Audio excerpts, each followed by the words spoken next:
Hi guys, and welcome to today's video. We're going to be looking through the Canon EOS RP, Canon's lightest full-frame mirrorless camera.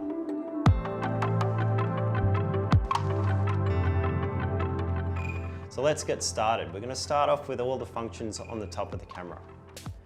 Initially on the very top left, you'll notice you have the camera's on switch.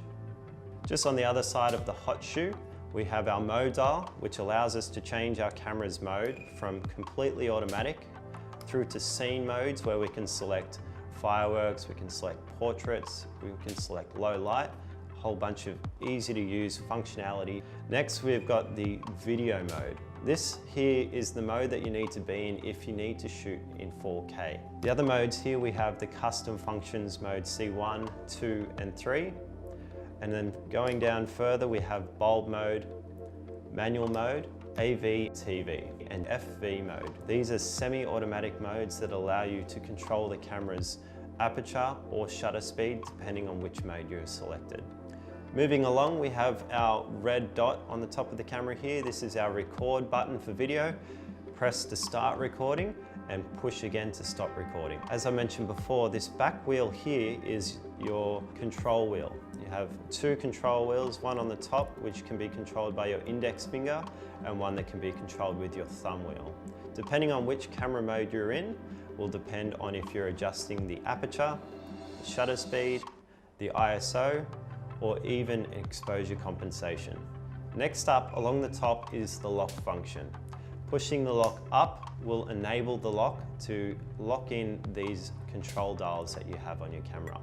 So if you would like to set in a specific shutter speed or aperture and don't want that to change throughout shooting, you can lock these dials so that you don't accidentally bump them when you're shooting. Pull it down to disable that lock functionality. On the very top here we have the MFN button, which is your multi-function button. When using this, you have the ability to scroll through and select different modes. So on this particular setup, we have it set to dial function, so we can adjust our ISO. We can scroll across with our thumb wheel and adjust our frames per second if we want to shoot a single frame, high speed continuous burst, low speed continuous burst. We also have a 10-second, 2-second timer, and we have a custom timer if you wanted to adjust how long that timer will take before it initiates the shutter. Having a scroll through, we have the ability to change these modes. So we have one shot and AI servo. Also our white balance. Throughout the whole camera, we can adjust our white balance nice and quick, and we can even look at flash compensation. To use the shutter button, half press to focus and pull the trigger all the way to capture that frame. On the back of the screen, we're going to start from the top left and work our way across this. So first up, we have the menu button. This allows us to access all our menus to control our different shooting modes, our review modes, our camera's settings, and our custom functions, as well as a My menu that you can set up and customize this camera to the way you like to shoot. By using the information button in the menu system, we can toggle across the top options to go between all the main subjects, instead of having to go through each individual sub-menu. So when navigating the menu, use the Set button to access that particular menu and hit the Menu button to return back to the previous screen. Hitting the Play button will return back to your review screen, allowing you to see all the images you've captured. Notice that all the buttons that have blue are referring to everything that can be controlled or adjusted in the review menu. These buttons consist of the play button, the delete button, and also your magnify tool to zoom into your photo and to adjust that particular image. To scroll through your images, simply select left or right to go through those images. You can also swipe on the screen to scroll through the different photos you have from your memory card.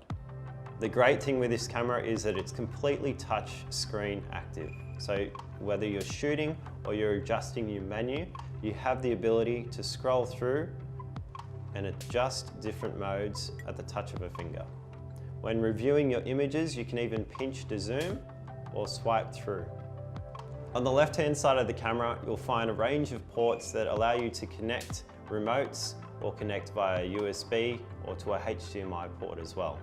At the top left here, we have our remote. If you have a remote shutter, you can control your camera with this remote when you're doing long exposures or any landscape photography. On the bottom left here, you have your headphone jack and your microphone for video recording. On the right-hand side here, we have our HDMI port and a USB-C charging port as well. On the back of the camera, you'll also notice we have a diopter. So if you wear glasses, you can adjust the diopter through the viewfinder. And you also have a sensor to the right of the eyepiece. This will disable the LCD screen and allow you to see the image straight through the viewfinder. On the very bottom of the camera, you'll see two very important functions. You'll have your tripod mount, which you can attach a tripod directly to the camera, and you also have your battery compartment. The battery compartment is where we also house the SD card. This is your memory slot for all your images to save straight onto the card. Remember to insert and make sure your battery is fully charged. The final thing on the back of the camera is the flip screen. We have a 3-inch varied angle flip screen that is completely touch active. This means you can control the menu system, you can adjust your settings when shooting, you can even review your images by swiping through and pinching to zoom. The best feature of this is to be able to flip that screen around if you wanted to do a selfie, record a vlog while watching yourself, or to even, when capturing images at a concert, be able to shoot above the crowd, or even get down to really low angles to be able to shoot unique perspectives. Keep this in mind when you're out there shooting and try to find that unique shot that you're always out for. With the latest Canon mirrorless camera, the EOS RP, you have a range of RF lenses that you can use at the ready. These are designed for the mirrorless camera, but if you prefer to use your EFS or EF lenses, you can use the mount adapter and attach that to your camera. So let me show you how to do that. It's as simple as holding your release button here, twisting the lens and removing the lens, lining up the red dot on the camera's mount as well as the adapter, clicking and turning until you hear the click. You've locked your lens adapter onto the camera and you're ready to mount your lens onto the adapter itself. Now this camera allows you to use all EFS and EF lenses. So you can have a 10 to 18 EFS lens onto this camera, or you can use an L series 85mm lens if you're wanting to do nice portraits. There's options are endless in terms of what lens you can put onto this camera. There's no restrictions in quality or in speed. You're getting everything that you would with the RF mount lens, with the versatility of having your existing EFS or EF lenses on this camera as well. So guys, that's the basic functions of the EOS RP. If you want to find out a little bit more and dive deeper into this camera and learn a little bit more about the features, check out the next video.